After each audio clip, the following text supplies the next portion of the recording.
우리가 말씀을 펴고 오늘 우리에게 주시는 말씀에 귀 기울였으면 좋겠습니다. 우리 바른 교회는 개척되어지면서 목회 철학이 있었습니다. 첫 번째는 세상이 바라보기에도 바른 교회 되었으면 좋겠다. 세상에서 기본이 되는 그런 바른 교회 되었으면 좋겠다. 두 번째는 그 교회를 구성하고 있는 성도 한 분 한 분, 저와 여러분들이죠. 성도 한 사람 한 사람들이 하나님의 말씀 앞에서 바르게 살았으면 좋겠다.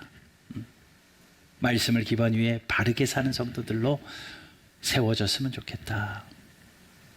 세 번째는요, 우리에게 주실 가정의 자녀들, 또 교회에 허락하여 주실 다음 세대들이 바르게 자랐으면 좋겠다. 그래서 바른 교회라고 이름을 짓고 하나님의 말씀 중에 너희 길과 행위를 바르게 하라, 이것을 연구표로 삼고 교회를 개척했습니다. 당연히 목회 철학에 맞게 우리 다음 세대를 잘 세워나갔으면, 바르게 세워나갔으면 좋겠습니다. 그래서 오늘 이 말씀을 좀 다시 한번 들어보려고 그래요.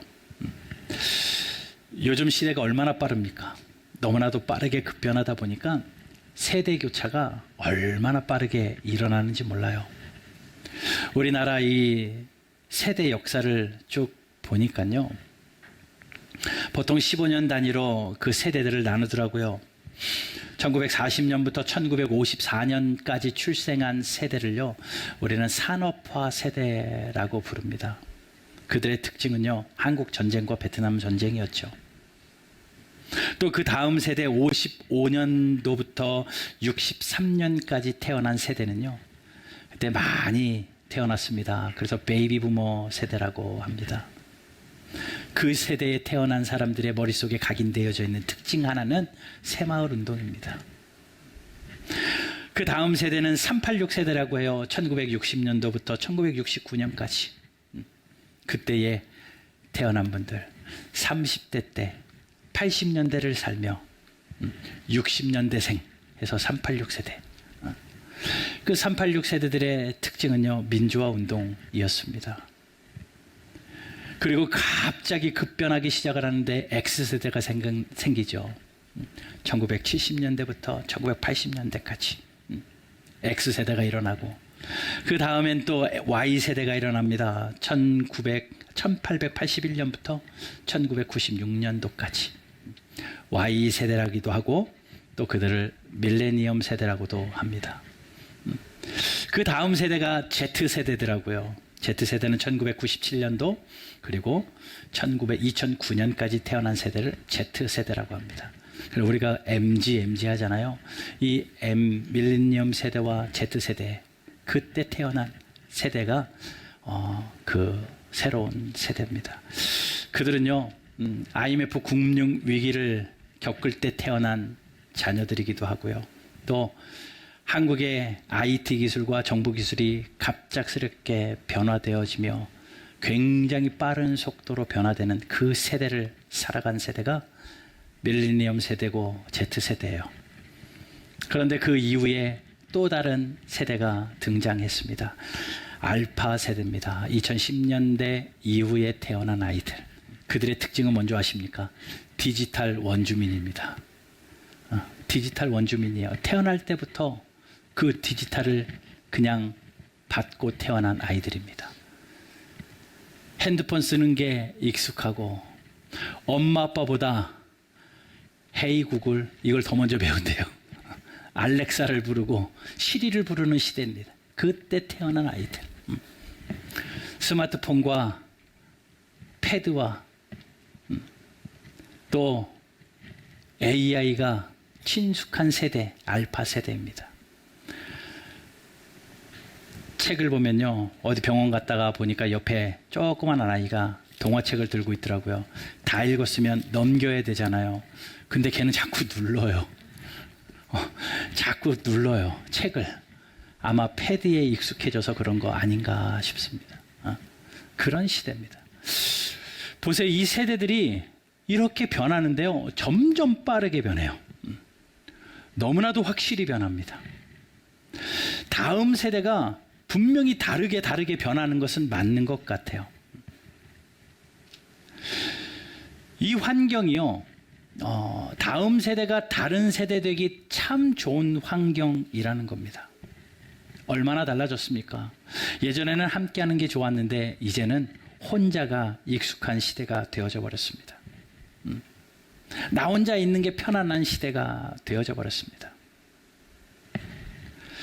다음 세대가 완전히 다른 세대가 되어져 버린, 그리고 다음 세대가 되어지면서 우리나라에게 일어난 한 가지 사회적 현상이 저출산이죠.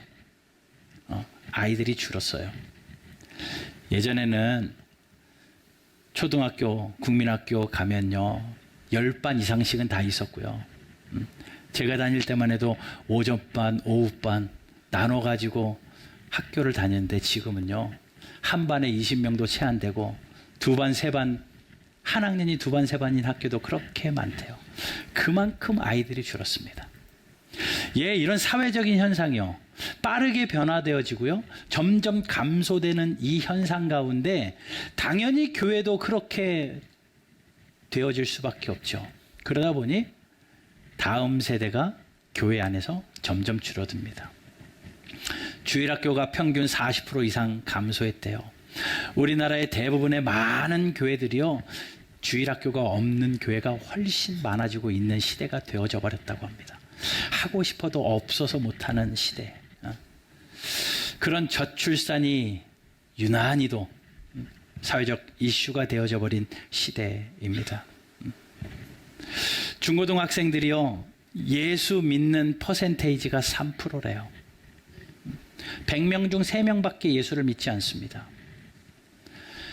선교학적으로 3%면요, 미전도 종족입니다.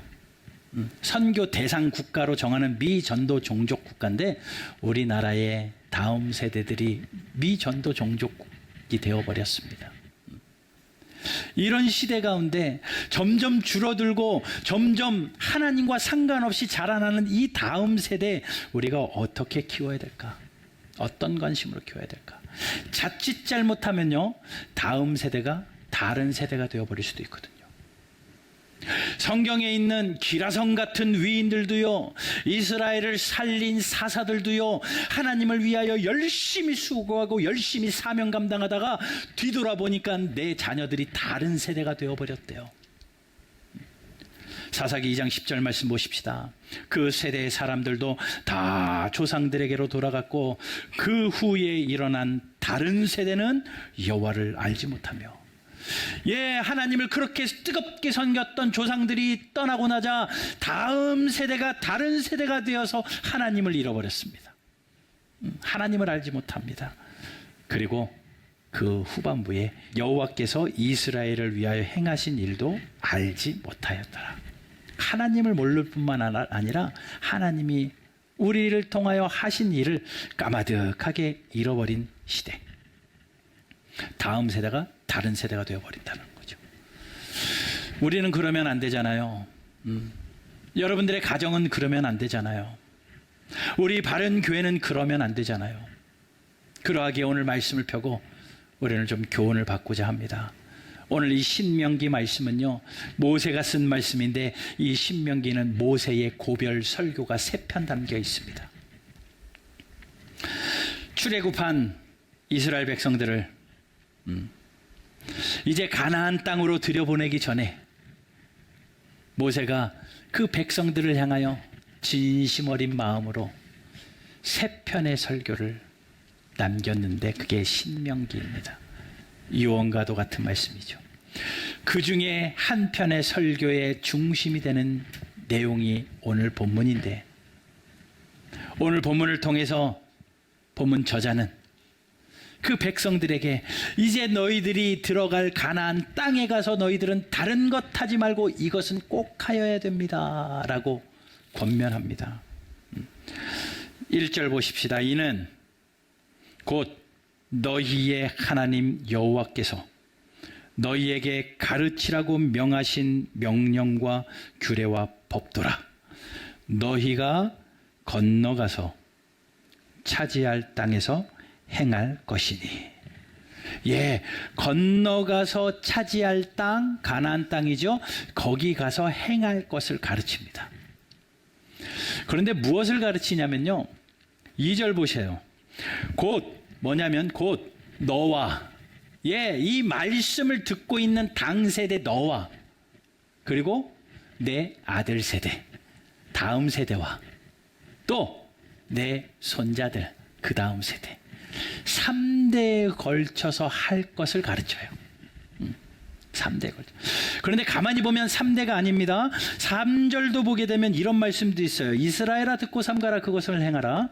그리하면 내가 복을 받고 내 조상들의 하나님 여호와께서 내게 허락하신 것 같이, 조상 때 허락하셨던 하나님이 너에게 하고 있는 그것을 자녀 세대들과 그 다음 손자 세대들까지 가르쳐라 라고 말합니다. 그러니까 4대입니다. 4대를 걸쳐서 하나님이 이것은 꼭 해야 된다라고 모세를 통하여 들려주신 말씀입니다. 이 세대가, 네 세대가 지나가는 걸 보니까 마치 이어달리기 하는 것 같은 느낌이에요.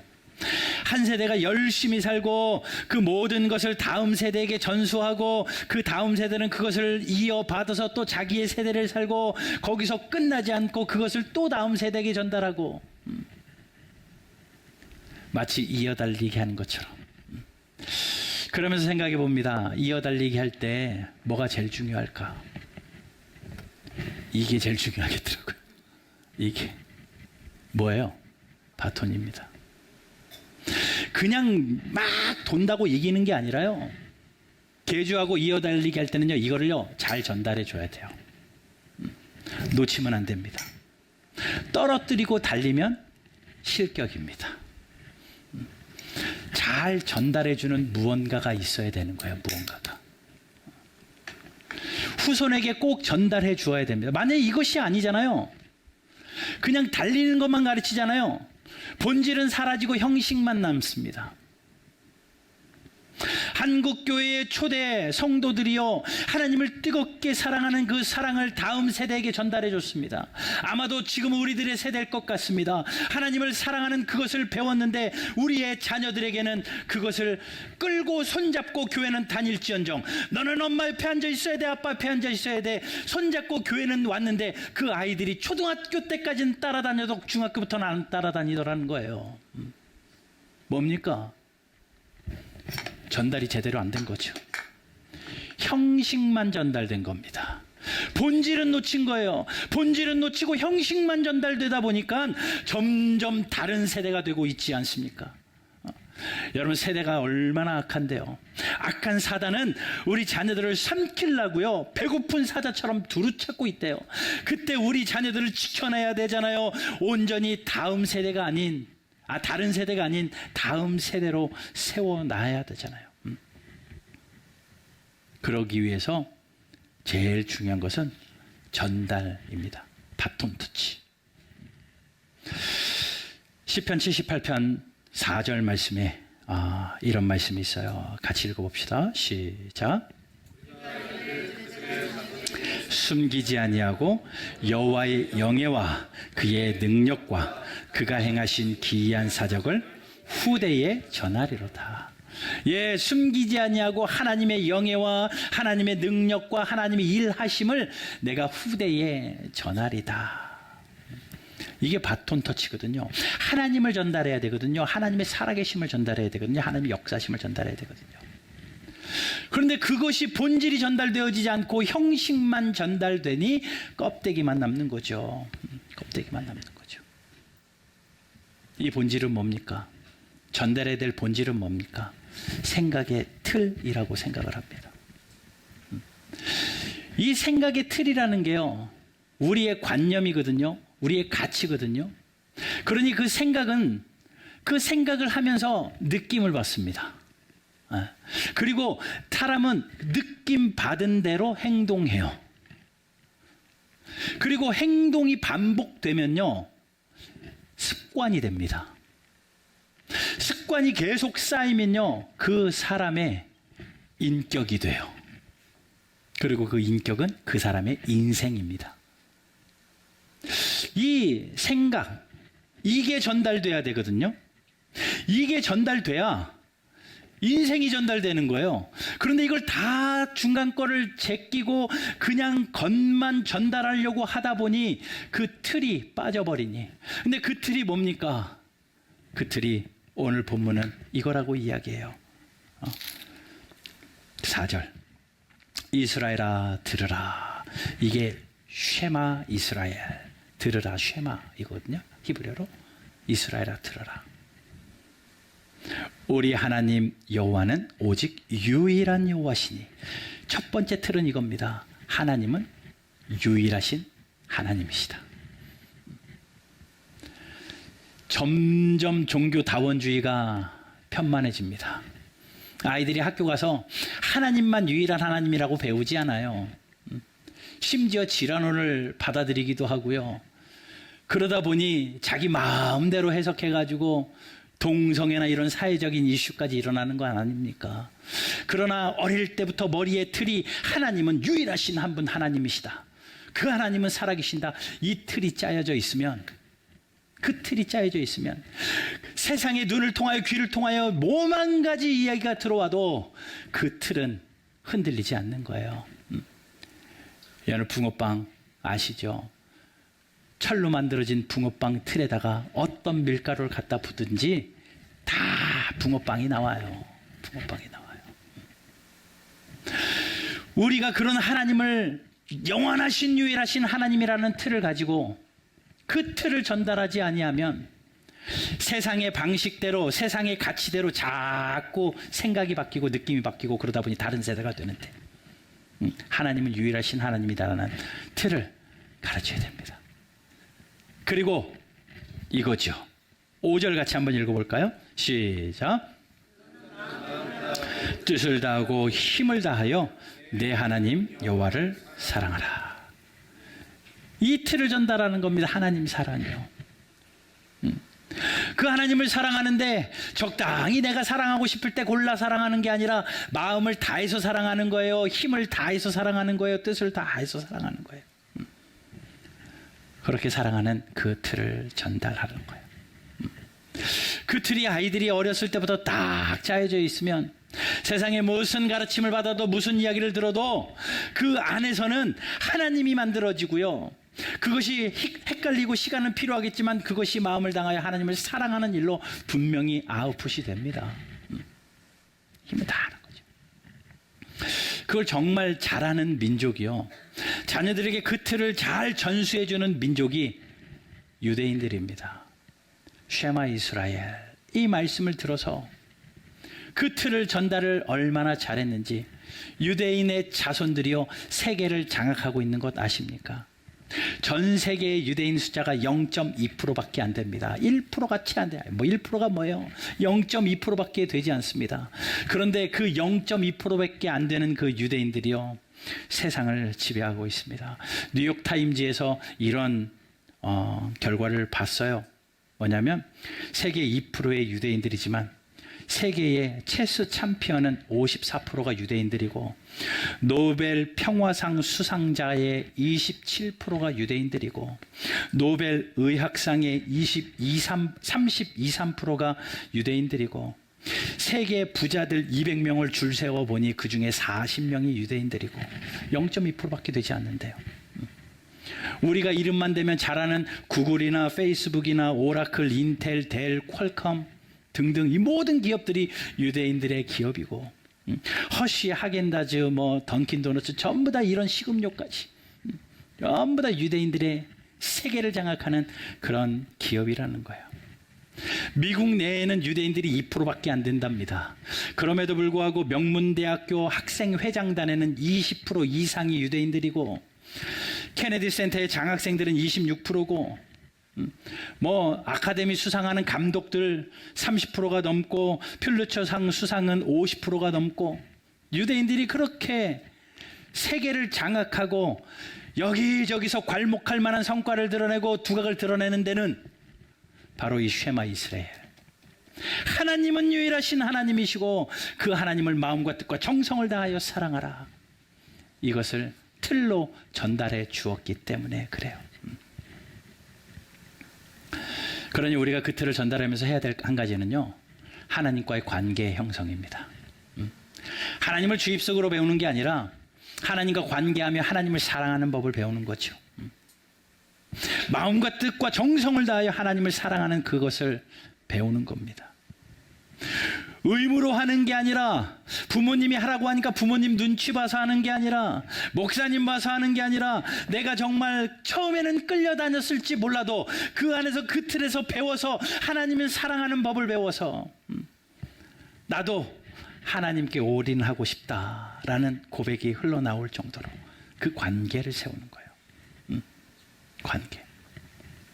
여러분, 인간관계의 중요성을 가르쳐 주신 박사가 있습니다. 전혜성 박사라는 분이 모델인데요. 이분이 이화여대를 다니다가 미국으로 유학을 갑니다. 그리고 그곳에서 결혼하고 자녀를 낳는데 6명의 자녀들을 낳았대요.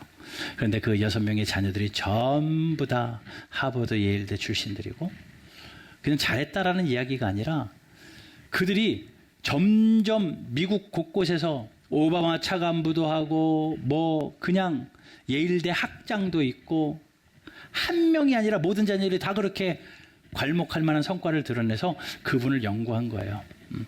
도대체 그분의 가르침이 뭐냐? 그래서 책을 여러 권을 지었거든요. 뭐 하는 이야기 많고 원칙이 많긴 하지만 딱 두 가지더라고요. 정리해 보니까. 하나는 덕승제, 재주보다 덕이 앞세우는 겁니다. 재주를 가르치고 기능을 가르치고 잘하는 것을 가르치는 것보다 인격을 가르친 거였어요. 덕을 가르쳤습니다. 그리고 또 하나는 관계를 가르쳤습니다. 관계를. 사람과의 관계를 가르쳤습니다. 공부해서 남주냐라고 부모들이 이야기하잖아요. 그분은 그렇게 얘기했대요. 공부해서 남줘라. 공부해서 남주라고 가르쳤다라고 말합니다.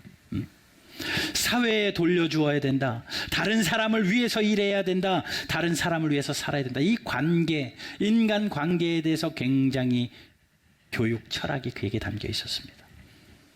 예, 거기에 더해서 그들은 다 크리스찬 가정이고 자녀들이 다 크리스찬인데 그 관계의 최정점은 하나님과의 관계였습니다. 하나님을 사랑할 줄 아는 관계, 목숨을 다하고 힘을 다하고 그 사랑하는 관계, 그 관계예요. 그걸 가르쳐요. 그런데 여러분 아시죠? 그 사랑하는 것은요, 가르치는 게 아니라 보여주는 건 거 아시죠? 사랑은 명사로 주입되는 게 아니라 동사로 보이는 겁니다. 내가 하나님을 사랑하니 자녀들이 하나님을 사랑합니다. 내가 하나님을 벌벌 떠니 자녀들도 하나님 앞에서 벌벌 떱니다. 예, 내가 하나님을 우습게 여기니 자녀들도 하나님 우습게 여기고 그러잖아요. 부모가 어른들을 보면 존댓말 쓰면 그 자녀들도 똑같이 존댓말 쓰더라고요. 근데 함부로 막 이야기하기 시작하면 아이들도 듣고 있다가 어느 순간 똑같이 함부로 이야기하더라고요. 부모가 하나님 사랑하는데 자녀가 돈 사랑할 일 없습니다. 부모가 돈 사랑하니까 애들도 커서 돈 사랑하는 거예요. 그 관계를 모범으로 보여줬습니다. 유대인들은 그렇게 살았어요. 유대인들은. 그 틀을 전달하고 성경은 부지런히 가르쳐야 될 것이 있다라고 이야기합니다. 6절. 오늘 내가 내게 명령하는 이 말씀을 너는 마음에 새기고, 7절. 내 자녀에게 부지런히 가르치며. 첫 번째 세대는 두 번째 세대에게 부지런히 가르쳐서 그 두 번째 세대는 그 가르침을 받은 대로 또 열심히 살고 그 다음 세대에게 부지런히 가르치고. 어느 정도로 부지런히 가르치래요? 집에 있을 때든지 길을 갈 때든지 누워 있을 때든지 일어날 때든지 말씀을 강론하래요. 그래서 강론하라는 거 설교하라는 이야기가 아니라요, 말씀을 계속 반복적으로 가르치라는 이야기입니다. 반복적으로 가르쳐라. 여기서 말씀을 가르쳐라라는 히브리어 원어를 보면요, 그들에게 말씀이 날카롭게 되게 하라라는 뜻이에요. 말씀을 날카롭게 가르침을 받습니다. 그러니 세상을 보면요, 분별력이 생겨요. 여러분, 분별력이 없으니까 두리뭉실하니까 세상과 타협하는 거고요. 두리뭉실하니까 세상에 타성에 젖는 건데, 날카롭게 가려지니까는 저건 아니야, 저건 기야 라고 분별력이 생깁니다. 그렇게 될 때까지 말씀을 반복하래요. 부모가 해야 될 일입니다. 그들은 어떻게 했대요? 8절 보면 손목에 메어서 기호로 삼았습니다. 손목에 메고 말씀을 가르치고 이마에다가 말씀을 기호로 삼아 미간에 표를 붙여서 가르치고, 집에 들어갈 때 내 집 문설주와 바깥문에 들어가고 나갈 때 그 말씀이 늘 보이도록 계속 반복해서 그 자녀들에게 가르쳤어요. 이게 쉐마 이스라엘. 이것을 들으라. 뭘요?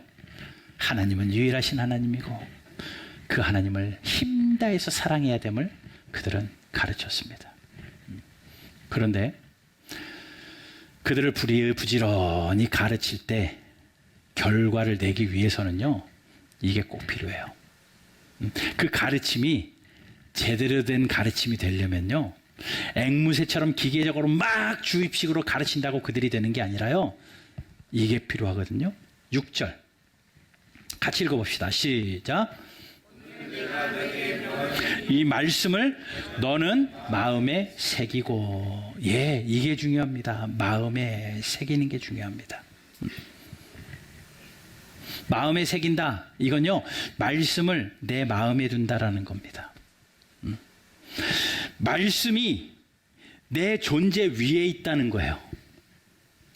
내가 중요한 게 아니라 말씀이 중요한 겁니다. 마음에 새긴다라는 것은 그 어떤 것보다도 말씀이 가장 나에게 중요하다라는 겁니다. 그렇기 때문에 그 말씀이 내 삶의 기준이 되고, 그 말씀이 가장 중요하고 그 말씀이 가장 사랑스러우니 당연히 하나님을 사랑하는 거죠. 사랑하는 거죠. 여러분, 오늘 저와 여러분들이 다시 한번 마음에 다짐하길 원하는 것은, 여러분들 가정에 있는 자녀들을 이렇게 가르치시려면, 우리 교회에 있는 이 다음 세대들을 이렇게 가르치려면 해야 될 한 가지, 말씀을 마음에 새기십시오. 내가 그 말씀을 마음에 새기고 그 자녀에게 본이 되어질 때 그 자녀들도 그것을 본받아서 다음 세대의 스토리가 끊어지지 않아요. 여러분, 나 때에서 하나님의 스토리가 끊어지면 되겠습니까? 부모님으로부터 물려받은 그 신앙의 유산이 나에게서 끝나고 우리의 자녀들에게 전달되지 않으면 안 되잖아요. 안 되잖아요. 또 여러분들이 처음 믿은 세대라고 칩시다. 어떻게 해서 믿은 예수님이고 어떻게 해서 내가 사랑하게 되는 예수님인데 그 예수님을 나 혼자 누리다가 끝납니까? 우리의 다음 세대에 전해줘야죠.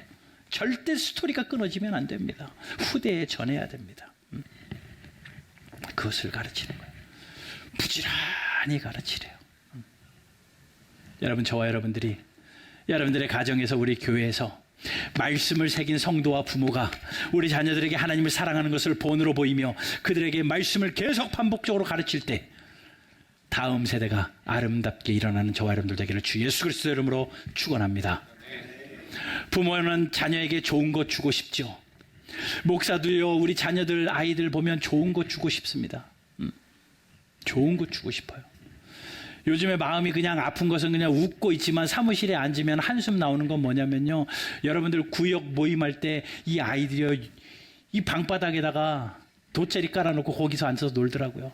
다른 교회는 놀이터 있을 텐데 막 이러면서 막 눈물 나는 거예요.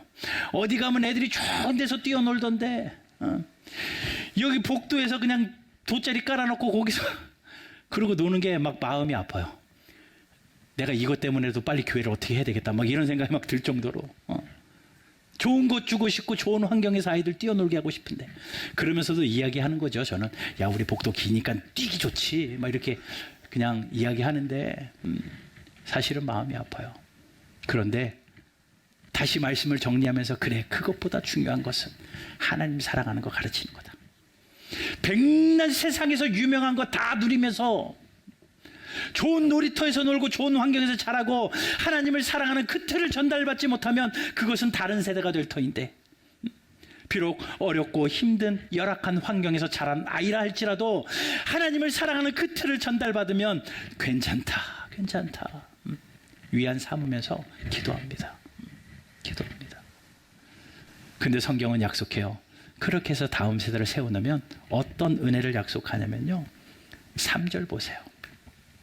이스라엘아 듣고 삼가 그것을 행하라. 이걸 행하라요? 그러면 그리하면 내가 복을 받고 복을 주시겠대요. 복의 근원 되시는 하나님이 복을 주시겠대요. 내 조상들의 하나님 여호와께서 내게 허락하심 같이 젖과 꿀이 흐르는 땅에서 내가 크게 번성하리라. 아멘. 하나님의 말씀입니다. 복을 주시고 번성하게 하시겠다고 약속하십니다. 어떤 자에게요? 듣고 행하는 자들. 오늘 말씀의 제목이요. 들으라 그리고 살아내라 입니다. 들으셔야 됩니다. 아하 그렇구나 깨달으셔야 됩니다. 그러나 그것 가지고는 자녀들에게 전달이 안 됩니다. 다음 세대에게 전달이 아닙니다. 마음에 새겨야 됩니다. 마음에 새겨야 됩니다. 여기 자녀들 앉아 계시면서 그런 생각할 수도 있어요. 아유 나는 부모님에게 그건 아닌 것 같은데 우리 부모님은 아니요. 부모 세대 탓할 것도 아니고 나는 그렇다 할지라도 나부터 잘하면 되니 나부터 잘하면 되니 그래 나부터 마음에 말씀을 새기자. 내 마음에 말씀을 두자. 그렇게 하여서 우리 자녀들이 다음 세대로 든든히 세워지는 복이 있게 되기를 주님의 이름으로 축원합니다. 그 정신 가지고 그 마음 가지고 다음 세대를 세워낼 때 하나님이 마음 놓고 자녀들을 보내주시죠. 천하보다 귀한 영혼이고요. 하나님이 그토록 사랑하시는 영혼인데요. 다른 세대가 될 곳에 왜 그 자녀들을 맡기겠습니까? 잘 세워질 곳에 그 자녀들을 보내주실 거고요. 그 부모 준비된 부모에게 하나님이 그 귀한 자녀들을 선물로 주시죠. 잘 준비되어져서 다음 세대를 아름답게 세워 하나님께 큰 영광 돌리는 저와 여러분들 우리 바른교회 되기를 주 예수 그리스도의 이름으로 축원합니다.